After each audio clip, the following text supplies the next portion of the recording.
Olá pessoal, bom dia, tudo bem? Será que o Brasil já está saindo do sufoco, né? Por que a gente está perguntando isso, né? Porque até a grande mídia está noticiando que houve uma avaliação de que em maio aconteceu uma alta da indústria, tá? E aí pode ser que isso seja um indicativo de que o pior da crise econômica nesse sentido já passou, tá? O IBGE conseguiu ali registrar um avanço de 7%, tá certo? E isso pode dar uma perspectiva de que a queda que estava sendo programada para o PIB será menor do que aquilo que eles haviam imaginado, tá certo? Então a gente começa esse vídeo de hoje aqui com uma notícia positiva, né? Uma boa perspectiva, tá? Tomara, Deus queira que realmente a economia esteja se recuperando, porque não podemos avançar aí no desemprego nem na falência, porque, né, só Deus para nos livrar disso aí. E o que está sendo muito falado hoje também, até nos grandes veículos aí de mídia, né, é que a tensão política em Brasília diminuiu bastante, né?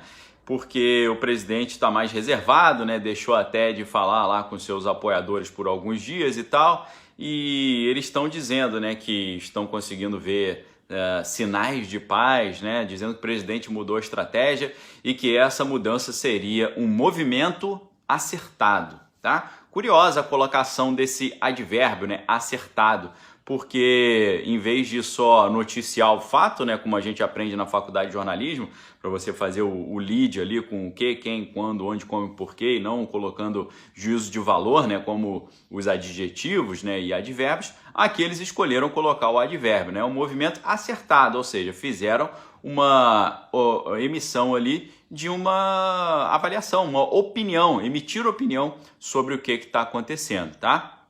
E aí, pessoal, a gente olha essa postura do presidente mais pacato, mais quieto, e algumas pessoas nas redes estavam perguntando, será que ele está usando aquela estratégia da Inglaterra na Segunda Guerra Mundial, né? Porque na Segunda Guerra Mundial os ingleses, eles deixaram que cidades do sul da Inglaterra fossem bombardeadas, tá? Para que os alemães não descobrissem que eles haviam quebrado o código da máquina Enigma, ou seja, os ingleses já tinham conseguido decodificar as mensagens secretas, mas eles não quiseram mostrar que eles tinham tido já essa decodificação, porque assim eles não conseguiriam avançar o plano, né? Isso está no filme Jogo da Imitação, que conta a história do Alan Turing, né? O filme é estrelado por Benedict Cumberbatch. Fica a dica para você que está aí em casa procurando algum filme legal aí para assistir, tá?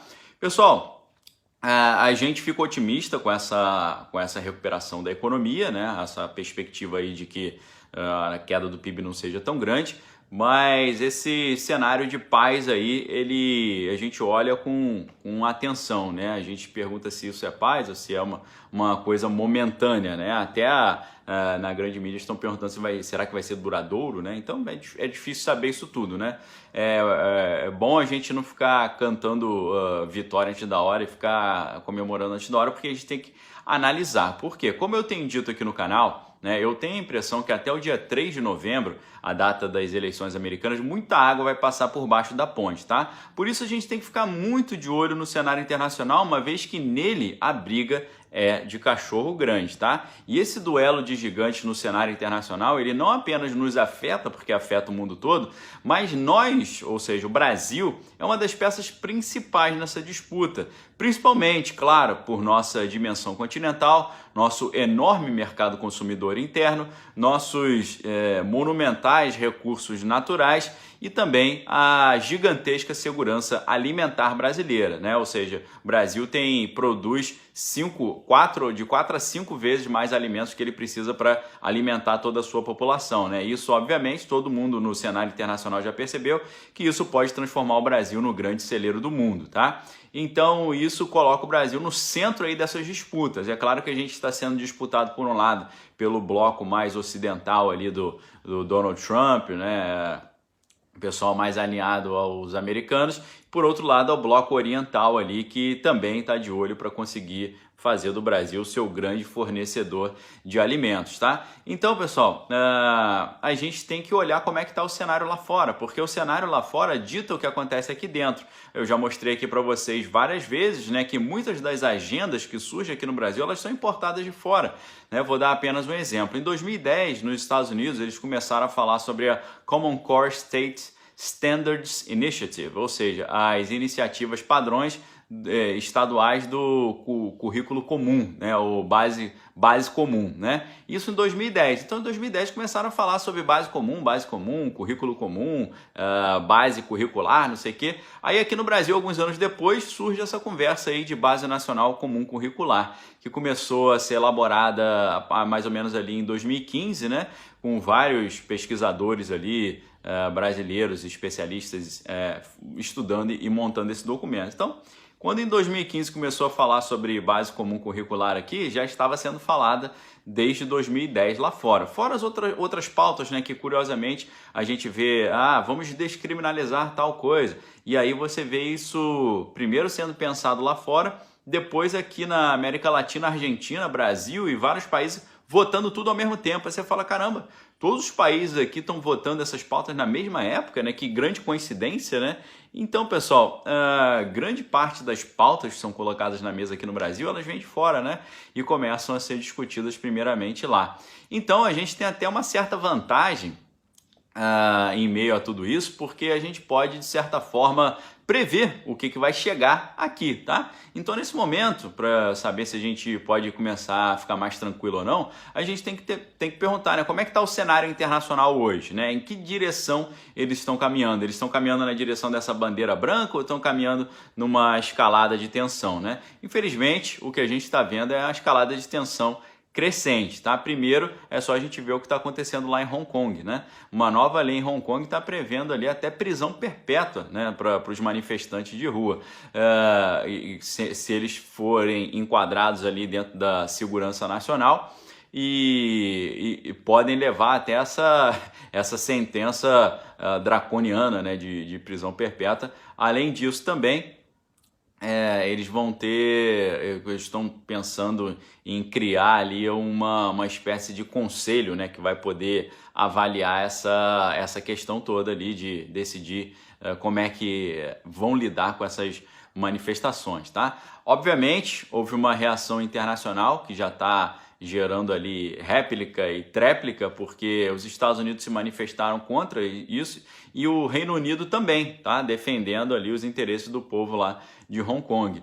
E um projeto, por exemplo, lá nos Estados Unidos, tá com uma previsão de aplicar sanções a empresários e cidadãos que estejam a favor desse tipo de coisa, né?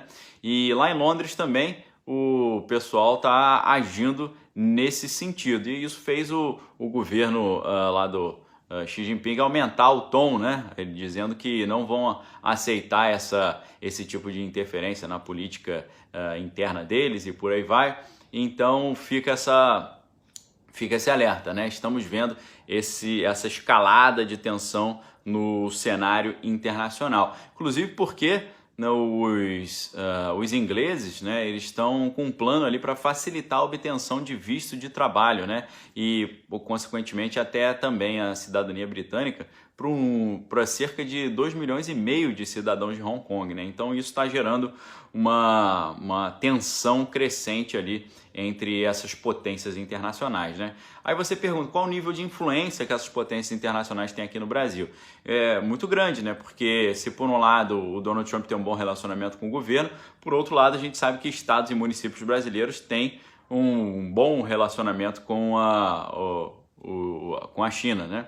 Então a gente está esse conflito de interesse que está acontecendo no cenário internacional, ele está se refletindo aqui no cenário internacional. Ao mesmo tempo a gente vê ali bandeiras de paz, mas ao mesmo tempo estamos vendo também medidas para frear as manifestações populares e colocando isso dentro do cenário de segurança nacional. Então, pessoal, a gente está num momento dúbio, né? Por um lado parece que está pacificando, por outro lado parece que está complexificando. Parece que aqui dentro a gente está no momento de pacificação, mas lá fora a gente está na escalada de tensão. Então vamos ter que ver se essa escalada de tensão vai chegar até aqui, vai nos influenciar, até que ponto, até que momento. A gente está agora no momento de recesso aí dos poderes, então tende a frear um pouco, né, a baixar um pouco os ânimos, mas, como eu digo para vocês, as eleições americanas estão correndo a todo vapor e todo o pessoal da oposição que está empenhado na tarefa de não deixar o Donald Trump ser reeleito, né? Eles não querem que isso aconteça novamente, que uma figura como Trump ganhe de novo, eles não querem repetir esse erro. E eles estão, parece que eles estão usando todas as fichas possíveis e imagináveis, né? Eles já fizeram impeachment, né? Já teve crise internacional com o Irã, já teve questão da disputa do preço do petróleo entre a Rússia e a Arábia Saudita, teve depois essa crise de saúde sem precedentes, essa loucura que a gente está vivendo, depois os movimentos de rua lá, o pessoal derrubando as estátuas, inclusive agora retiraram, né, a estátua até do Cristóvão Colombo lá, e eles acharam que isso tudo aí ia quase que inviabilizar politicamente o Trump, mas não deu certo, né? E aqui no Brasil também parece que foi isso, né? Eles estavam contando com vários desses eventos para inviabilizar politicamente o governo, mas também parece que não está dando certo. Então, apesar da gente estar vendo todo mundo falando sobre sinais de paz no cenário interno e a gente vê uma escalada de intenção no cenário externo, a gente tem que ficar de olho, porque geralmente o que começa lá chega aqui, tá bom? Então até dia 3 de novembro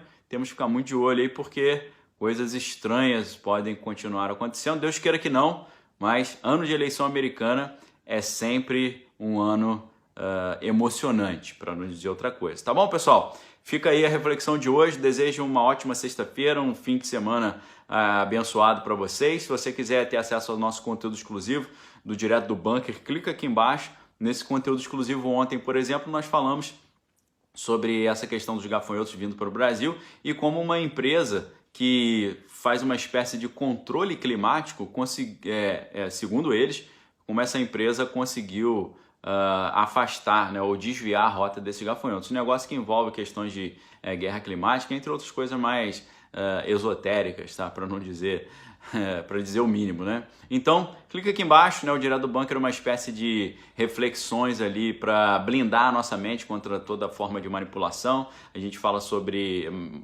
programação neurolinguística, sobre retórica, argumentação, questões de filosofia também, produção de texto, questões de comunicação. A gente fala sobre histórias das guerras, né? Compara com o que está acontecendo no Brasil e no mundo hoje. É bem legal. Então, primeiro link aqui embaixo, tá bom? Fiquem com Deus aí, nunca se esqueçam, examine todas as coisas, retenha que é bom. Deus abençoe vocês, Deus abençoe o Brasil. E é isso aí, tá? Lembrando a você que lá no outro canal Desvendando Original, a gente está fazendo todo dia pela manhã, às 6 da manhã, um estudo de algumas passagens da Bíblia a partir do texto original hebraico. Se você gosta de estudo de idioma, estudos da Bíblia, é bem interessante, tá? Dá uma olhadinha lá também, o link fica aqui embaixo na descrição do vídeo, tá certo? Fim de semana abençoado para vocês. Valeu!